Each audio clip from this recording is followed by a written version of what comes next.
10 محرم ایسی تاریخ ساز دن ہے جس میں بڑے بڑے واقعات پیش آئے ہیں۔ عظیم واقعات 10 محرم کے دن پیش آئے ہیں۔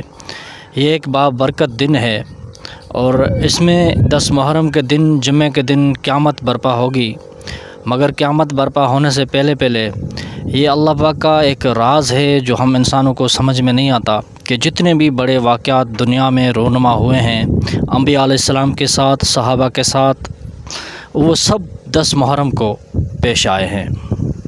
10 محرم کو حضرت آدم علیہ السلام کی توبہ قبول ہوئی ہے۔ 10 محرم کو حضرت آدم علیہ السلام کو جنت سے نکالا گیا۔ 10 محرم کو حضرت نوح علیہ السلام کی جو کشتی تھی وہ زمین پہ ٹھہری۔ 10 محرم کو موسیٰ علیہ السلام کو نجات ملی فرعون سے۔ 10 محرم کو ابراہیم علیہ السلام کو آگ سے نکالا گیا، اور 10 محرم کو یونس علیہ السلام کو مچھلی کے پیٹ سے نکال کر اللہ پاک نے زمین پر دوبارہ لایا۔ 10 محرم کو یوسف علیہ السلام کے جو والد سے یعقوب علیہ السلام ان کی آپس میں ملاقات ہوئی۔ ایسے کافی واقعات ہیں جو 10 محرم کو پیش آئے ہیں۔ یہ سارے اتنے بڑے بڑے واقعات اسلامی 10 محرم کو کیوں پیش آتے ہیں، یہ ایک راز ہے جو صرف اللہ پاک ہی جانتا ہے۔ 10 محرم کو سب سے بڑا جو تاریخ ساز دن، جو تاریخ ساز واقعہ پیش آیا وہ کربلا کا واقعہ ہے۔ 10 محرم کو امام حسن علیہ السلام کربلا میں اپنے ساتھیوں سمیت شہید ہوئے۔ 10 محرم کی شام کو، ایک سرخ شام، غمگین شام کو، امام حسن علیہ السلام کے سر کو یزیدیوں نے نیزے پہ لٹکایا۔ یہ اتنا غم تھا، دنیا نے اتنا بڑا غم نہ کبھی پہلے دیکھا اور نہ کبھی بعد میں دیکھے گی۔ یہ اتنا دکھ تھا جتنے پہ زمین اور آسمان، چرند و پرند، انسان اتنے روئے جو قیامت تک ایسا غم نہ پھر ان کو ملے گا، نہ اتنا روئے پائے گی۔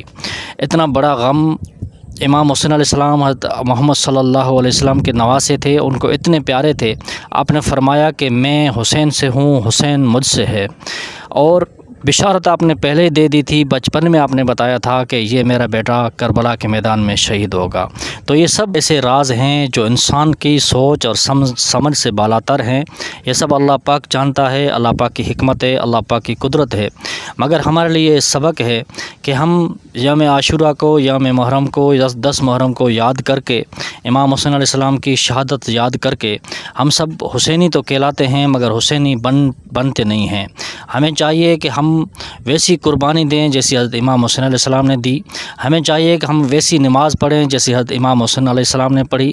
ہمیں چاہیے کہ ہم ظلم سے، کافروں سے اور اپنے دشمنوں سے سمجھوتا نہ کریں، بلکہ حق اور حلال کی جنگ کے لیے ہمیشہ تیار رہیں، اور اپنے حق کے بارے میں کبھی سمجھوتا نہ کریں، اور دشمنوں سے ایسے ہی لڑائی کریں جیسے امام حسن علیہ السلام نے کی ہے۔ ہمیں صبر ایسا کرنا چاہیے جیسا امام حسن علیہ السلام نے کی ہے۔ یہ سارے کے سارے واقعات ہمارے لیے سبق آموز ہیں، اور ہمیں چاہیے کہ ہم اس سے سبق حاصل کریں۔ میں ہوں ارباب شمس اور آپ دیکھ رہے ہیں ارباب شمس ایجوکیٹ۔ اگر ویڈیو اچھا لگا ہو تو لائک کریں اور چینل کو سبسکرائب کریں۔ جزاک اللہ۔